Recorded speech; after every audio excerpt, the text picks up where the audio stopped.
మంత్రి నారాయణ, పయ్యావుల కేశవ్తో పాటు లోకేష్ పై కూడా ఈ తరహా వ్యాఖ్యలు చేశారు. ఓవైపు అధినేత ఇల్లు కట్టుకుంటున్నా సరే టీడీపీ నేతలు మాత్రం ఇప్పటి వరకు కనీసం ఒక్కరు కూడా ముందుకొచ్చి అమరావతిలో ఇంటి నిర్మాణం ప్రారంభించిన దాఖలాలు లేవు.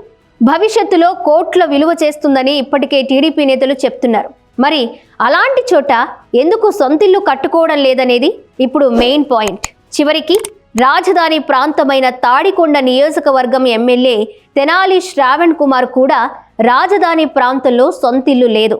ఆయన గుంటూరు నుంచే రాకపోకలు సాగిస్తున్నారు. ఇతర మంత్రులు, ఎమ్మెల్యేలు, రాజకీయ నాయకులు కూడా వ్యక్తిగత గృహ నిర్మాణ కార్యక్రమాలు చేపట్టకపోవడం తీవ్ర ఆందోళనలను రేకెత్తిస్తోంది. వాస్తవానికి చాలా మంది రాజకీయ నేతలు హైదరాబాద్లో ఏదైనా పని మీద వెళ్ళినప్పుడు అక్కడి ఎమ్మెల్యే క్వార్టర్స్లోనే బస చేసేవారు. అయితే 1995 తర్వాత హైదరాబాద్ నగరానికి పెట్టుబడులు పెద్ద ఎత్తున రావడంతో ప్రజాప్రతినిధులు హైదరాబాద్లో సొంత నివాసం ఏర్పాటు చేసుకున్నారు. ప్రస్తుతం తెలుగు రాష్ట్రాలకు చెందిన అందరూ నేతలకు కూడా హైదరాబాద్లో ఇల్లుంది.